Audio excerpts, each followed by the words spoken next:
The first thing Dr. Noa Vasek did every morning, before coffee, before the lights in her quarters fully brightened, was run the previous day's simulation log. Not to check for errors, she had software for that, but because there was something she found genuinely clarifying about watching battles die and be reborn in miniature on a 30-centimeter holographic display, the blue and red icons sweeping their arcs across the grid, the algorithm's predicted lines threading through them like the nervous system of some vast invisible creature. 312 battles. That was the number.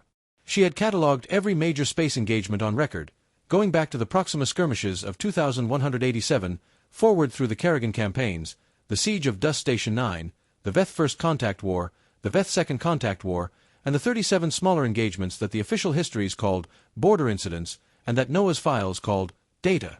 She had cross-referenced formation types, response latencies, commander psychology profiles, fuel consumption curves, communication lag variables, and 112 other parameters that her colleagues, when they were being charitable, called thorough, and when they were being honest, called obsessive.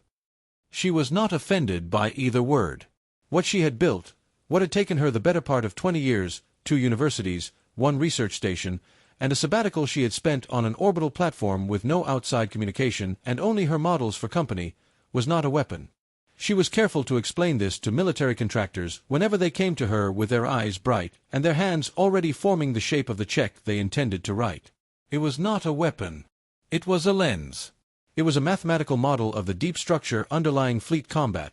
The grammar of war, she sometimes called it privately, though she knew the metaphor was imprecise, which she had encoded into a prediction algorithm she named the architect because what it did, fundamentally, was read the pattern of a battle already in motion and project its architecture forward in time. 40 minutes. That was the window. Given sufficient initial data, formation type, approach vector, communication patterns, fuel burn signatures, the historical behavioral profile of the commanders involved, the architect could predict fleet movements up to 40 minutes into the future with what her internal testing had established as a mean accuracy of 78.6%. She knew, because she was honest with herself in ways she was sometimes not with others, that 78.6% in simulation was a very different number than 78.6% in the chaos and smoke and terror of actual combat. This was the gap her models could not close. This was what she called, in her private notes, the irrational remainder, the portion of every battle that lived in the biology of the people fighting it, in the fear that made a wing commander pull back a second too early, in the rage that made a captain push forward a second too late, in the hunches and the gut feelings and the sudden inexplicable decisions that had no mathematical basis and that had, on multiple occasions in the historical record, turned the course of engagements that her models would have predicted going the other way. The architect could not model irrationality. It could approximate it, could weight certain commanders' profiles for higher deviation frequencies, could flag high uncertainty zones in its predictions with the amber color she designated for expect variance. But it could not model what it could not measure, and what it could not measure was the thing that had always both frustrated and fascinated her, the human factor, the irreducibly individual decision, which was, in the end, why she needed Rail. Lieutenant Commander Rail Anthos was 29 years old, the product of a Veth diplomatic creche and a human mother who had been, for a period of 11 years, one of humanity's most senior xenocultural liaisons. He had grown up in the gap between two species, literally, his quarters on the station where he'd been raised having been designed to accommodate both physiologies, and the result was something that Noah had come to think of as a form of cognitive bilingualism so deep it had restructured his intuitions. He thought in Veth decision trees and human emotional logic simultaneously, and the output of that dual processing was a form of tactical insight that Noah had never encountered in anyone else and could not replicate in any software she had ever written. She had met him at a conference on Xenofleet Dynamics 3 years ago. He had stood up during her presentation on Veth formation mathematics and, very politely, told her that her third-order prediction model for Veth flanking behavior was wrong in a specific way that he could demonstrate in under 4 minutes if she would allow him access to her dataset. She had allowed it. He had been right. She had bought him dinner. They had spent the next 6 hours arguing about whether Veth tactical doctrine was fundamentally mathematical or fundamentally intuitive, and at the end of it she had known 2 things with certainty. First, that the argument had no resolution, and second, that she needed him in the room when the architect ran for real. She had not, when she'd built that friendship, imagined that for real would mean this. The summons from command came on a Tuesday, in the form of a priority transmission that bypassed her institution's standard communications filter entirely and arrived directly on her personal frequency, a thing that required authorization codes she hadn't known anyone was using. The message was brief. The Veth Grand Armada had been confirmed in motion. 1,200 ships, the largest single fleet assembly in Veth history, possibly in the history of any spacefaring civilization. It was not, the message said, a patrol formation. It was not a demonstration of force. The trajectory models placed it on an intercept course with humanity's home systems, with Earth, with Mars, with the 7 orbital stations that housed 40% of the human species' industrial capacity, within 22 days. Command was requesting her presence on the bridge of the fleet flagship Sovereignty along with her system and her data and anyone she deemed necessary to the system's function. She read the message twice. Then she called Rail. "Did they contact you?" she asked, before he could speak. "Yes," he said. There was a quality to his voice she had learned to read over 3 years, a careful stillness he adopted when something was very serious. He had it now. "And I said yes," he said. "I assumed you had already said yes." "I'm saying yes in the next 30 seconds, she said. "Good." A pause. "Noah." "Don't," she said. "I wasn't going to say anything alarming." "You were thinking it very loudly." "I was thinking," he said, "that 1,200 ships is a dataset the architect has never seen." "No," she said. "But 312 battles have." She transmitted her acceptance, packed her drives, and was aboard a transport to the Sovereignty rendezvous point within 4 hours. She spent the travel time running simulations. The architect's prediction lines on her screen were amber almost everywhere. The Sovereignty was a Meridian-class fleet carrier, 140 meters from stem to stern, built for the specific purpose of coordinating multi-fleet operations. Its bridge was larger than the apartment building Noah had grown up in, a vast circular command theater with tiered stations ringing a central holographic table that could project a tactical display 3 meters across and 2 meters high. When Noah first walked onto it, 20 minutes after docking, it was already running at full capacity. 46 officers at their stations, the holographic table alive with preliminary fleet positioning data, the ambient noise a layered texture of status reports and confirmation codes, and the controlled urgency of people doing their jobs with the knowledge that the jobs were, this time, genuinely matters of survival. Fleet Admiral Karanova stood at the center of it all, a compact woman in her late 50s whose career file Noah had read on the transport and whose profile the architect had weighted for high decision confidence, low deviation frequency, and what the model described technically as resistance to external tactical input from non-command personnel. Noah had flagged that last characteristic as a potential complication. She still did. Karanova looked at Noah the way that senior military officers often looked at her, with a precise calibration of respect for her credentials and skepticism about their applicability to the current situation. "Dr. Vasek," she said, "I've read your work. I appreciate that, Admiral. I find the mathematics convincing in simulation. I find the leap from simulation to live combat less convincing." "I share that concern," Noah said. "It's why I brought Lieutenant Commander Anthos." Karanova looked at Rail, who had come in 2 steps behind Noah and who stood now with the quality of contained readiness that Noah associated with him in operational contexts. Not rigid, not tense, but dense somehow, as though he was compressing himself down to what was functionally necessary. "I know your record," Karanova said to him. "Your Veth heritage has been flagged in some quarters as a security consideration." "I'm aware of that," Rail said. "I've overruled it," Karanova said. "If the architect needs a Veth interpreter, then we need a Veth interpreter. You'll work directly beside Dr. Vasek. Your clearance is full bridge access." "Thank you, Admiral." "Don't thank me. Just be right when it matters." They were given a station at the right-hand arc of the central table, not the primary commander's position, but close enough to the display that Noah could read every detail and close enough to the Admiral that she could be heard without shouting when she needed to be heard. She spent the first 4 hours setting up the architect's interface on the bridge's integrated system, connecting it to the fleet's sensor arrays, feeding it the confirmed Veth formation data that Command's advanced scouts had transmitted, running calibration sequences against her simulation database. Rail worked beside her, saying little, reviewing the Veth formation data with the focused attention she had come to recognize as his version of deep concentration. "What do you see?" she asked him quietly, when the calibration was 40 minutes complete and she had a few minutes before the next phase. He was looking at a sub-screen showing the Veth Armada's confirmed approach configuration, the preliminary sensor data, still low resolution at this range, showing the rough outline of their formation. "It's the 7th compact configuration," he said. "Modified. The third ring anchor points are displaced about 8 degrees clockwise from the canonical form." "What does the displacement mean?" He was quiet for a moment. "It might be nothing. Calibration variance. But the 8th degree offset is what you'd do if you expected heavy interdiction on the approach vector and wanted to optimize your defensive reorientation speed." Noa entered the observation into the architect's context field. "They know we know they're coming." "They always know we know they're coming," Rail said. "That's not the same thing as being deterred by it." The Veth Grand Armada entered long-range sensor range at 0311 hours ship time on a Thursday, 14 hours after Noa had completed her setup.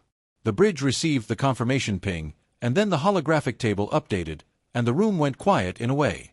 That was different from ordinary operational quiet. It was the silence of people looking at a number that is larger than they had fully believed it would be.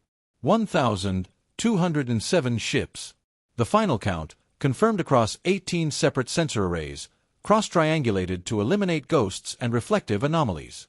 1,207. The display showed them as a field of amber icons moving in a slow, massive coherence. The 7th compact formation, visible now at sufficient resolution to confirm Rail's reading, its nested rings and anchor point architecture giving the whole armada the appearance of something geometrically deliberate, something that had been arranged rather than gathered. Which was, Noa knew exactly what it was. Veth fleet doctrine was among the most formalized in the galaxy.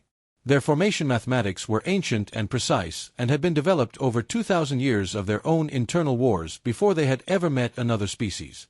The architect saw the formation and began to work. Noa had built the system to run silently in preliminary analysis mode, no output to the command table yet, just data ingestion and pattern matching against the historical database, the algorithm searching its archive of 312 engagements for structural analogs to what it was now seeing.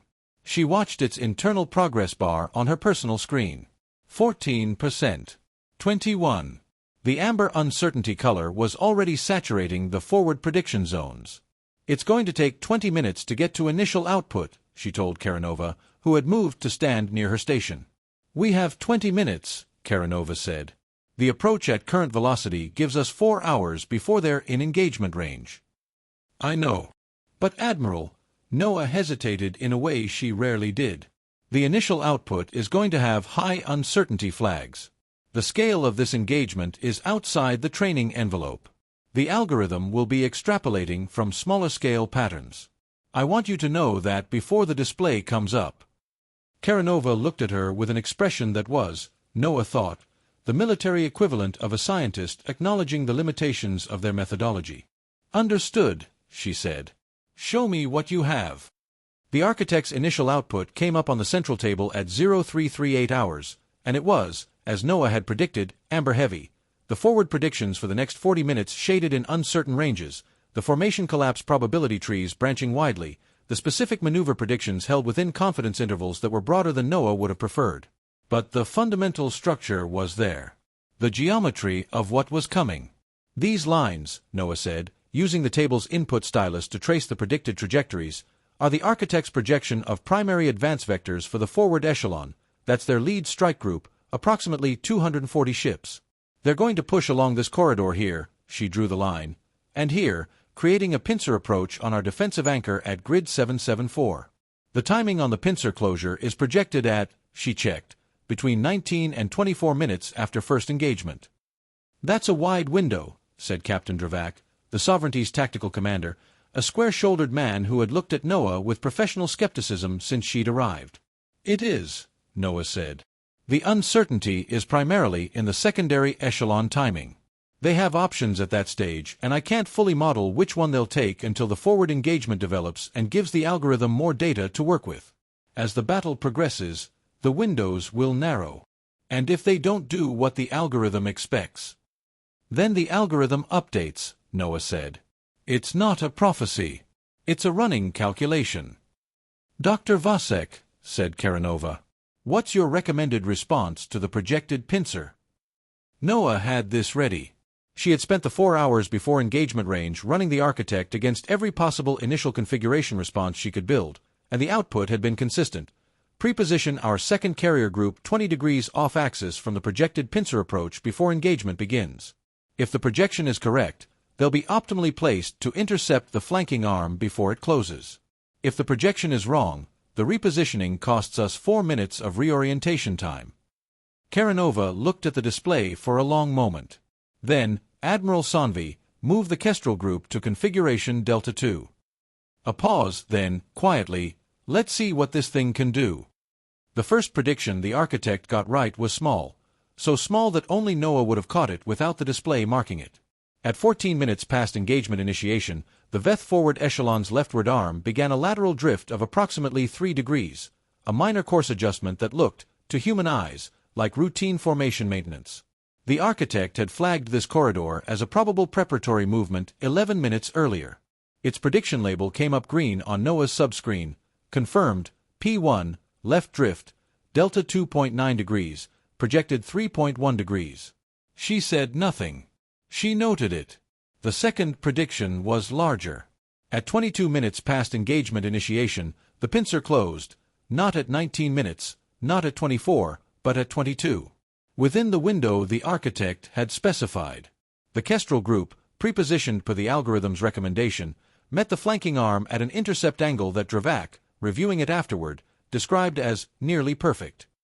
3 Veth heavy cruisers in the flanking arm broke formation to avoid the intercept vector and had to spend 6 minutes re-establishing their approach geometry, during which time they contributed nothing to the forward push. It predicted the pincer, Dravak said. He was standing at Noah's station now, the skepticism in his posture not gone but reconfiguring, the specific kind of reconfiguration that happens when a professional realizes they are watching something work. It predicted the pincer because it's seen it before, Noa said. Not this exactly, but the structural archetype. The 7th compact's second phase is almost always a closing pincer. The variables were the timing and the approach angle. Those it calculated from their approach velocity and the fuel burn signatures. They're carrying less reserve than a standard compact formation, which means their commanders are betting on a faster closure. What does less reserve mean for the battle's later phases? Noa pulled up the relevant projection. They're committing to a decisive engagement. They haven't left themselves an easy withdrawal option. Which means, she hesitated, because the implication was both strategically important and emotionally significant, they intend to win here, completely or not at all. Or they intend for their winning to be so decisive they don't need a withdrawal option, Rail said, from her left. He was watching the formation display with the attention he always brought to something that concerned him. Both are true, Noa said. The algorithm can't distinguish between those interpretations. They have the same fuel signature. The battle developed across the next 2 hours in the way that large engagements develop, not dramatically, not in the cinematic sense of sudden reversals and decisive moments, but in the slow grinding accumulation of positional advantage and disadvantage, the chess-like incremental shifting of formation architecture as both sides tried to create the geometric conditions for a decisive exchange. Noa ran the architect continuously, feeding it updated sensor data every 90 seconds, watching its prediction line sharpen as the dataset grew.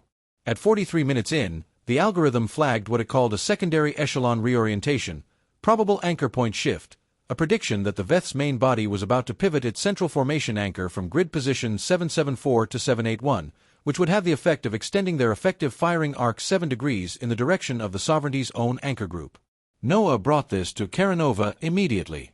If they shift the anchor, Noa said, our current defensive line becomes exposed on the port side. We need to adjust our own anchor position before they complete the shift, or we spend the next phase reacting instead of acting.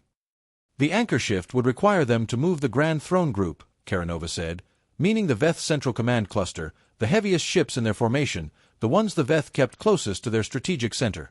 They won't expose the Grand Throne Group to achieve an arc advantage.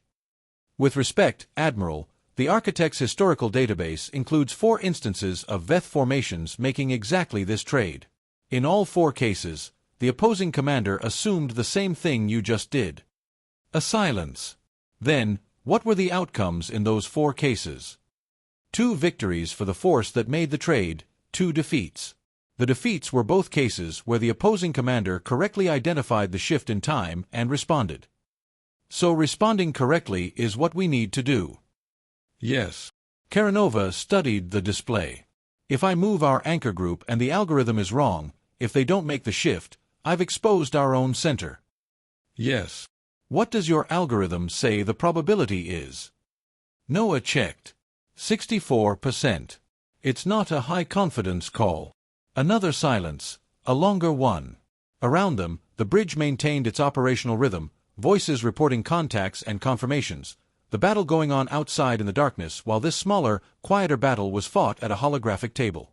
Move the anchor group, Karanova said at last. Half displacement. Enough to be prepared without fully committing. 17 minutes later, the Veth Grand Throne group began its lateral movement. The room registered it, a quickening in the ambient quality of the bridge's noise, officers tracking the shift, Dravak calling out the confirmation. Karanova said nothing. She looked at Noa. Noa looked at the display and said, "They're completing it faster than projected. We have approximately 9 minutes before the arc adjustment is complete." "Full displacement," Karanova said. "Get our anchor group to the position Dr. Vasek recommended." They made it with 4 minutes to spare. The exchange that followed, the Veth's extended arc finding a human defensive position already adjusted to meet it, cost the Veth's forward echelon 11 minutes of repositioning time and no significant tactical gain. Noa watched it on the display and felt something that she recognized as being uncomfortably close to the feeling she had always associated with pure mathematical verification, the sensation of a prediction and a reality aligning, of the model and the world speaking the same language. "The algorithm is building confidence," Rael told her quietly, when there was a moment. "It's building accuracy," she corrected. "Confidence is what the commanders are building." "Same thing right now." She looked at the display. "Not entirely," she said. "The amber is still amber in the late-phase projections. There are things happening that I can't fully account for." "What things?" She pulled up a sub-screen showing the architect's internal variance flags, the zones where its prediction lines were widening rather than narrowing as data accumulated, places where more information was producing more uncertainty rather than less. "The Veth outer ring hasn't done anything in the last 40 minutes. Nothing. In all 312 battles in my database, no outer ring element has maintained complete positional stasis for more than 28 minutes during an active engagement. It's not how formations work. Something is different about those ships." Rael looked at the sub-screen with the still attention he used when something required his Veth brain rather than his human brain. She had learned the difference over 3 years. It was something in the set of his jaw. "They're not stasis," he said, after a moment. "They're holding." "What's the difference?" "Stasis is a formation-maintaining position. Holding is a formation waiting for a signal." He thought for another moment. In Veth tactical doctrine, the old doctrine, the kind that isn't in any human database, there's a concept called the Southern Vi. It doesn't translate well. The closest I can get is the reserved strike. A force held completely outside the engagement until a specific geometric condition is met in the main battle, and then deployed in a single coordinated action to collapse the opponent's center. Noa stared at the outer ring of amber icons on the display. 112 ships that had not moved.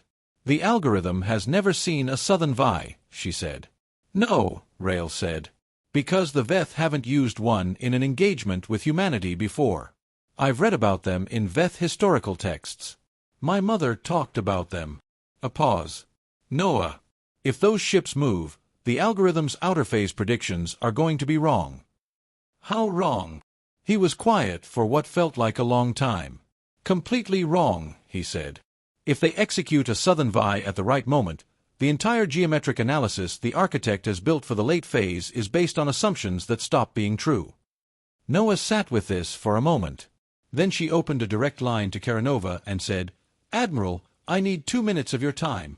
It was at 107 minutes into the engagement, the battle at its halfway point by Noah's estimates, the Veth Armada having pushed through 2/3 of the geometric approach they needed to achieve decisive firing range on the human fleet's core, that the architect produced the prediction that changed the shape of the room.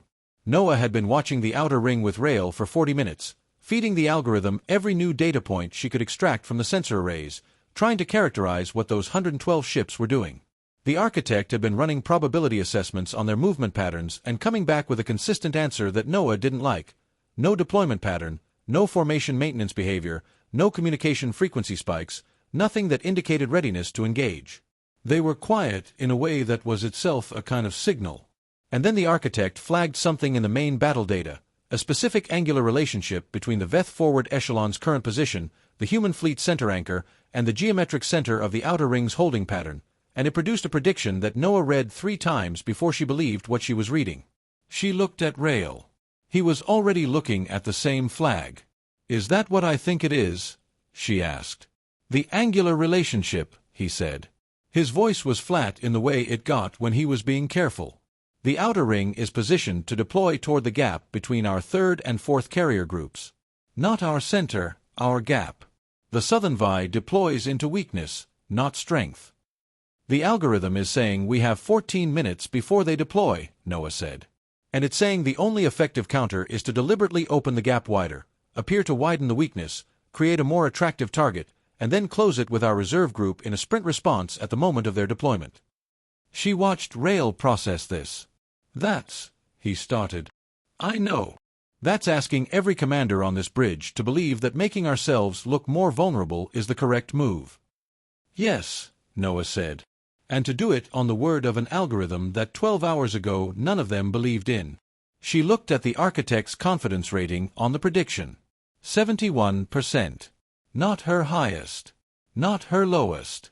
Enough to stake a recommendation on, perhaps not enough, alone, to stake a battle on. "I can't model the southern Vi," she said. "But you said they deploy into the gap." "You said it." "It's doctrine," Rael said. "I've read it in 3 separate Veth historical accounts. They always deploy the held force into the opponent's worst weakness. If that's true, if they're going for the gap between 3 and 4, and we close the gap preemptively, they see it and abort, and we've lost nothing but a repositioning cost. But if we open the gap wider and they commit..." "They commit everything," Rael said. "A southern Vi is a one-time weapon. Once you initiate it, you can't stop it. All 112 of those ships start moving and they don't stop." He paused. "If the gap closes on them mid-transit, their formation is the most vulnerable it will ever be." Noa stood up. She picked up her datapad with the architect's prediction displayed on it. She walked to the central table and she said, in a voice loud enough to carry without being a shout, "Admiral Karanova, I have a recommendation from the architect that requires an immediate command decision. I need 2 minutes." Karanova turned from the display she'd been reviewing. Around the table, officers looked up. Dravak looked up. Both of the admiral-rank commanders present, Sanvi and Holst, commanding the 2nd and 3rd carrier groups respectively, looked up. The room didn't go quiet exactly, because the battle required it not to, but the quality of its attention shifted and focused. 90 seconds, Karanova said. "We're 14 minutes from a critical phase." "The architect estimates 12 minutes, Noa said. "The outer ring, the 112 ships that haven't moved, are a held strike force. They're going to deploy in approximately 12 minutes into the gap between the 3rd and 4th carrier groups." She put the datapad on the table where the projection could be seen. "The algorithm is recommending that we widen the gap. Appear to weaken it. Draw them into committing the southern Vi, that's the Veth term for this tactic, and then close it with the reserve group as they transit." The silence was one specific kind of silence. The kind that happens when a room of experienced people hears something that contradicts every instinct they have. "You want us to open a hole in our formation," Dravak said, "in the middle of a battle, on the word of a computer model." "I want you to consider that the alternative," Noa said. "The alternative is we hold the gap closed and meet that strike force with consolidated strength," said Admiral Holst. He was 63 years old and had commanded fleet engagements for 20 years. "Basic doctrine. You don't invite a concentrated strike." "You're right that you don't invite it," Noa said. "But they're going to strike regardless. The question is whether you meet a Southern Vi deployment with a closed formation that they simply push through, or whether you create conditions where their commitment into what they believe is an open gap becomes their worst mistake." "If the algorithm is wrong about the deployment target," Sanvi began. "If the algorithm is wrong and they deploy somewhere else, our open gap is exposed for the duration of the reserve group's sprint response, approximately 4 minutes. Noa was looking at Karanova. Only at Karanova. "If the algorithm is right and we don't open the gap, they hit a closed formation with 112 ships and we fight a conventional engagement we can probably survive. If the algorithm is right and we do open the gap, she stopped, because she didn't want to overstate it. Finish it, Karanova said. If we collapse the gap on them during a committed Southern Vi transit, their outer ring is in the worst formation it will ever be in this battle. They're not a fighting force in transit, they're a target. We could break the Armada's strategic coherence in 4 minutes. Another silence. Dravak shook his head. This is a theoretical algorithm making a prediction about a Veth tactic that doesn't appear anywhere in our doctrine databases. It appears in Veth historical texts, Rael said. He had come to stand beside Noa without her registering him moving. I've read them. The angular relationship between the outer ring's holding position and the gap between 3 and 4 is geometrically identical to the Southern Vi preparatory configuration described in the Veth account of the Battle of the Kereth Reaches. Word for word. Degree for degree. He paused. They're not improvising. This is a plan they designed before they arrived. And how long have you known this? Holst demanded. I told Dr. Vasek 40 minutes ago that I suspected it. We've been building the case since then. Karanova looked at Noa. 71%, she said, reading the confidence display from the prediction output. That's your number. Yes. And the 29% is the possibility that I'm wrong about the deployment target, or that the Veth modify the Southern Vi in a way that changes the calculus. How do you weight the risk? I weight it, Noa said, against what happens if I'm right and we don't act. A Southern Vi against a closed gap is a standard heavy strike. A Southern Vi into an apparent open gap becomes the most important 11 minutes of this battle. We have 11 minutes left. Karanova did not look around the table. She did not consult her admirals again. She had heard them. She looked at the display for a count of perhaps 4 seconds that felt considerably longer. Admiral Sanvi, she said, begin lateral displacement of your group's third formation elements. Open the gap between 3 and 4 by 30%. Maintain formation. Integrity elsewhere. Hold the reserve group at sprint readiness. She paused. And Dr. Vasek, if that outer ring doesn't deploy in 10 minutes, I'm closing the gap and you and I will have a conversation. Understood, Noa said. She went back to her station. Rael came with her. For a moment, before the data resumed its demands on her attention, she was aware of her own heartbeat in a way that she rarely was, which she noted with a detached part of her mind as interesting physiological data and then set aside. 71%, Rael said, quietly. 71, she confirmed. You believe it. I believe the math, she said. Do you believe the doctrine? He looked at the outer ring of amber icons, very still on the display. The angle is right, he said. The holding behavior is right. The fuel signatures are right. Every element I know how to read says yes. That's not the same as yes. No, he agreed. But it's what I have. They waited. The battle continued around the waiting, the forward echelon maintaining its pressure, the human fleet's defensive line holding, status reports coming in, officers doing their jobs. Noa watched her timer and watched the outer ring. At 9 minutes, nothing. At 7 minutes, nothing. She became aware that Dravak was watching the outer ring display over her shoulder with an expression that was doing its best to remain professional and not quite succeeding. At 6 minutes and 12 seconds, the outer ring moved. Not all at once. It began as a ripple, the way a murmuration of birds begins, individual units shifting in a cascade that produced, within 40 seconds, a coherent directional deployment. 112 Veth warships coming out of their holding position in a formation that was not any of the standard combat configurations in Noa's database.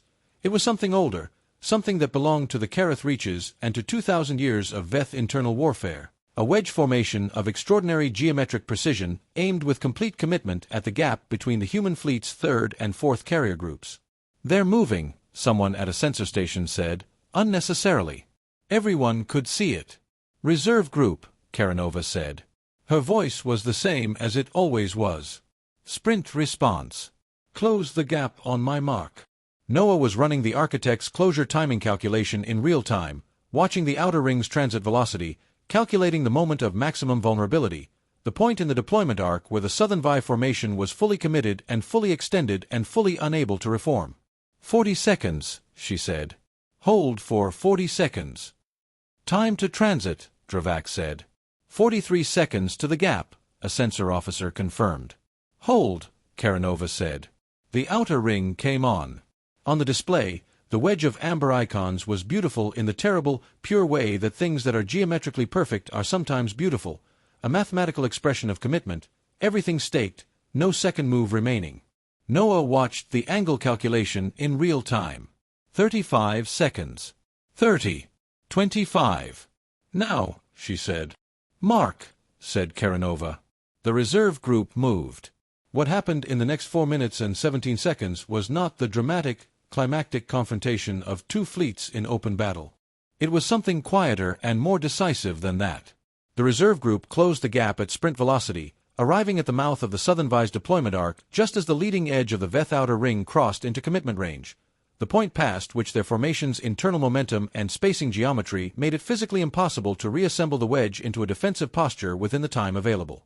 112 ships designed to be a single instrument of overwhelming force found themselves, instead, a formation that had committed to a target that no longer existed, surrounded on three sides by human fleet elements and unable to reform without 4 to 6 minutes of maneuvering time they were not going to have.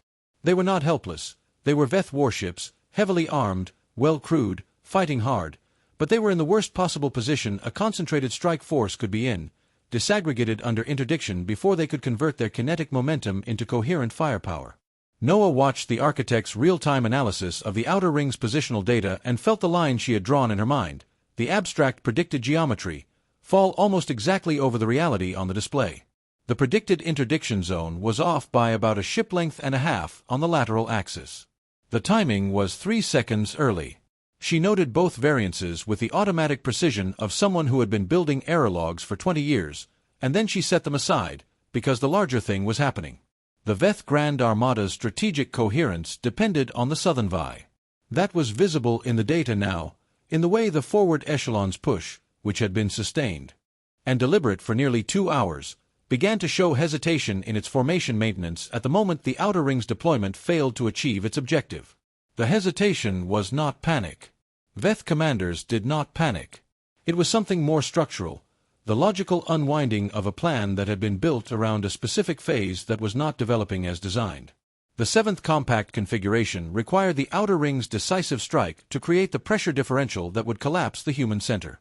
Without it, the forward echelon was pushing into a defense that was not going to break. They're reassessing, Rail said. He was reading the formation behavior the way Noa read prediction data, fluently, in a language that was native to part of him. The forward echelon commanders are going to their contingency protocols. What do their contingency protocols say? In the absence of Southern Vi confirmation, preserve the formation and prepare for staged withdrawal. He paused. They'll fight a retrograde action. It won't be fast or clean, but they'll get most of their ships out. Good, Noa said, and meant it in a specific way that she knew would be understood in the room. She was not glad for a massacre. She was glad for a result that meant the campaign was over, which was what the fleet admiral would need to confirm.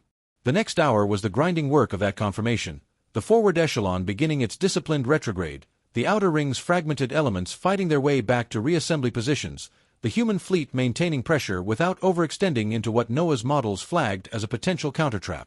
She ran the architect continuously through the retrograde, tracking the Veth formation's structural integrity, watching for the specific pattern signatures that would indicate whether Karanova should pursue or hold. The algorithm's recommendation, at 140 minutes into the engagement: hold. Let the retrograde complete. The Veth formation, in its current state, was not a strategic threat. Pursuit into Veth-optimized space was a risk profile that exceeded the available defensive resources. Noa brought this to Karanova at 143 minutes. Karanova read the recommendation, looked at the display for a long moment, and said, "Agreed. Hold pursuit line at current boundary. We've done what needed doing." What needed doing? The phrase stayed in Noa's mind as she watched the amber icons of the Veth Grand Armada begin their slow, massive, organized withdrawal from the space it had taken them 22 days to reach. 1,207 ships, the largest fleet ever assembled, moving away from humanity's home systems with their formation integrity fractured and their primary tactical plan defeated and their campaign, the one that had been designed to be the final campaign, over. Not destroyed.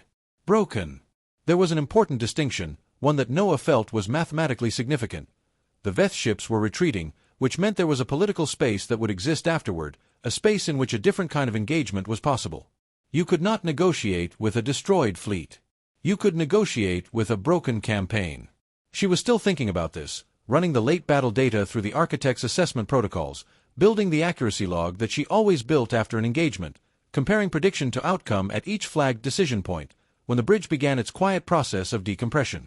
Not celebration, exactly. Not yet, not with wounded ships and losses she hadn't tallied, but the specific quality of exhaustion that follows sustained high-focus work, officers sitting back from their stations, conversations beginning in a different register than they'd been operating in for the last 3 hours. Karanova came to Noah's station.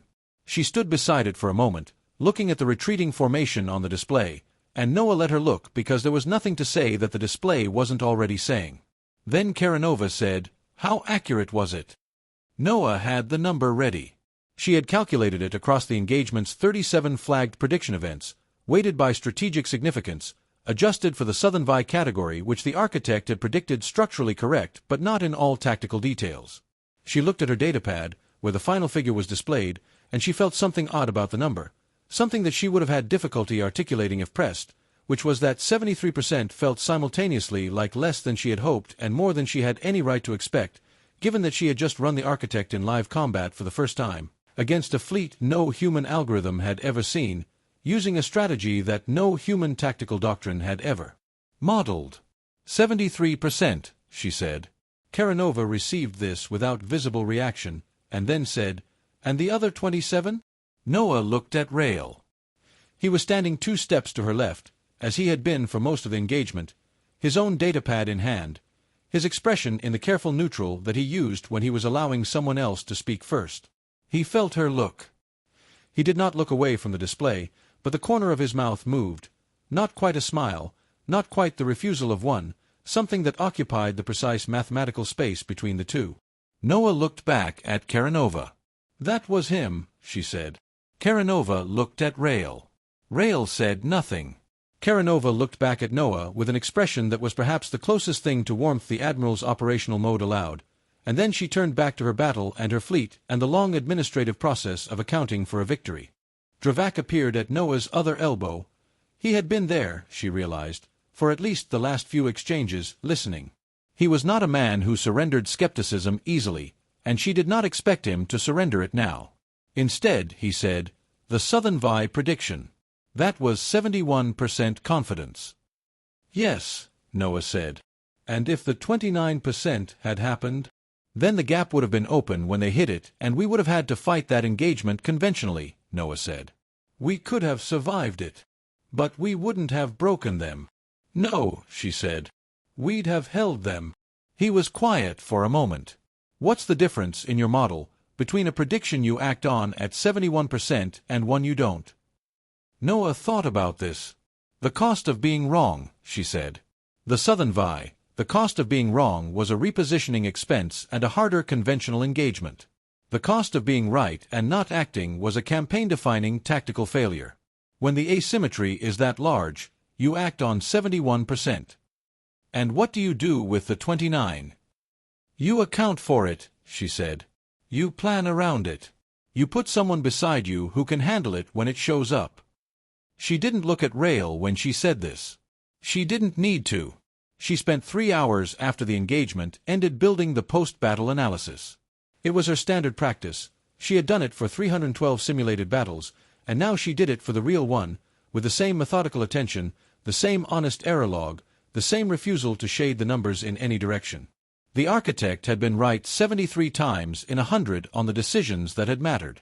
It had been wrong 27 times in ways that ranged from minor variance, the outer rings timing off by 40 seconds, to significant misread, the second phase of the forward echelon's repositioning, where the algorithm had predicted a shift left and the Veth had shifted right, and Rael had caught it in the formation behavior 4 minutes before the sensors confirmed it and given Noah enough time to update the prediction before it became a problem. 27%. She stared at that number for a long time. Not because it disturbed her, exactly. 27% in live combat conditions, on a battle of unprecedented scale, against tactics that her training data did not contain, was in many respects a validation she hadn't dared to actually expect before today. The simulation accuracy was 78.6%. The live accuracy was 73%. The gap between them was smaller than she'd feared, and she knew with the precision of 20 years of thinking about this particular problem exactly why the gap existed. It was the size of rail. She meant this analytically. She had thought, over the years of building the architect, that the irrational remainder, the 20-some% that lived in the biology and the intuition and the unrepeatable individual decisions, was the system's permanent limitation, the ceiling it could not break through. She had thought this because she had conceived of it as a fixed quantity, a certain percentage of human decision-making that was simply irreducible to pattern, that would always exceed the model's grasp, that would always constitute the gap between the algorithm and reality. What she had learned today, or what today had confirmed in a way that her models had suggested but never demonstrated, was that the irrational remainder was not in the numbers. It was in the person beside her. Rail's 27% was not a random distribution of chance outcomes. It was systematic, coherent, built from a bilingual cognitive architecture that had spent 29 years learning to read two species' decision-making simultaneously and had developed, from that reading, something that functioned as its own predictive capacity, one that operated entirely below the level of explicit reasoning, entirely through the gut knowledge that the algorithm had no interface for. This was not mysticism. Noa was not given to mysticism.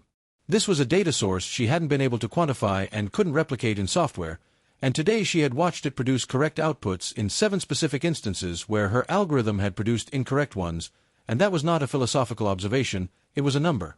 7. 27% is 7 in 26 flagged decisions. She would write this up. She would write all of it up, the engagement data, the prediction log, the accuracy analysis, the characterization of the Southern Vi and its place in Veth tactical doctrine, and a separate section that she was already composing in her head about the complementary relationship between algorithmic prediction and intuitive expertise in fleet engagement scenarios.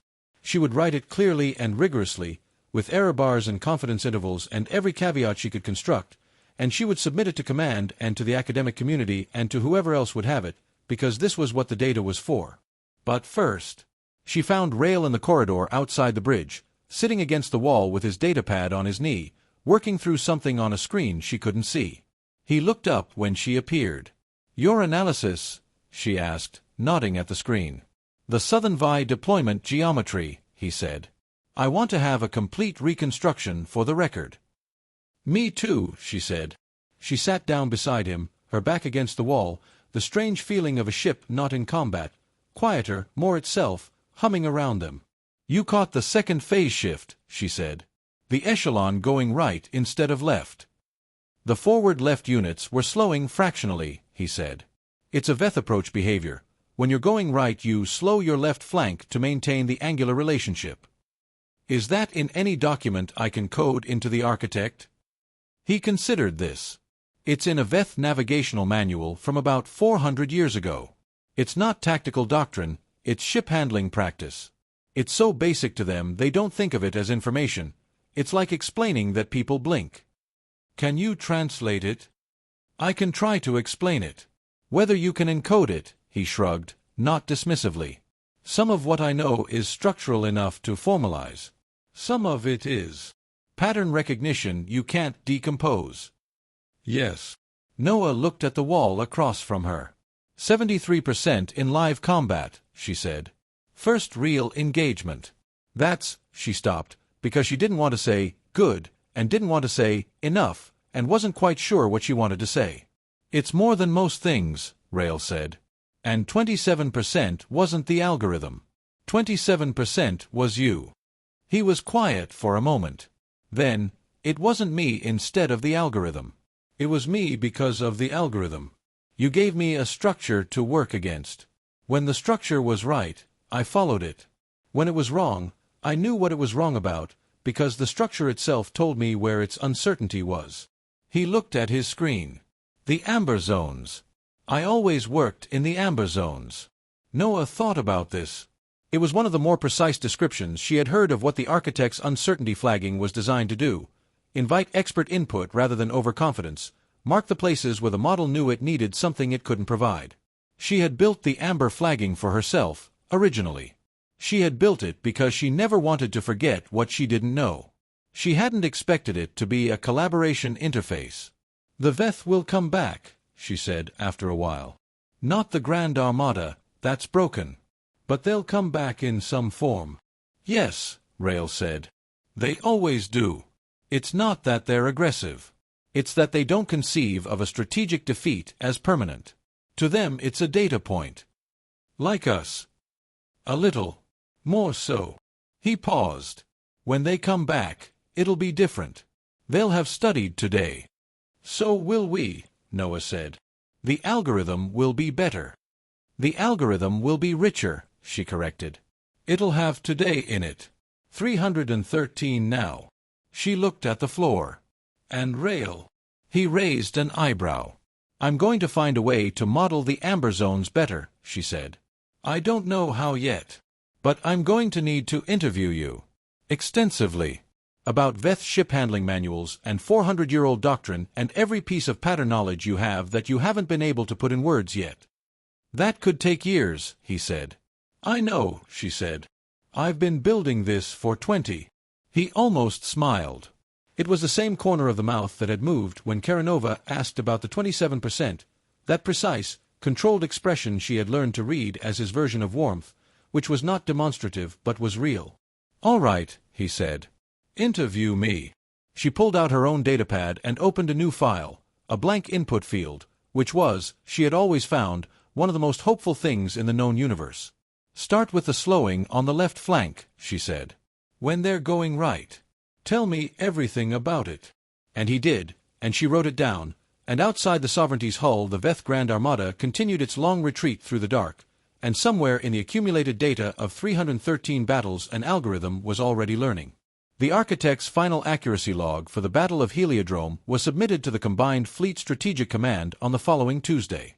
It ran to 340 pages. The appendix on Veth intuitive decision-making, co-authored by Dr. Noa Vasek and Lieutenant Commander Rail Anthos, was 41 pages long and was classified at the highest available level, not because it contained secrets, but because it contained things that the algorithm had not yet learned how to say.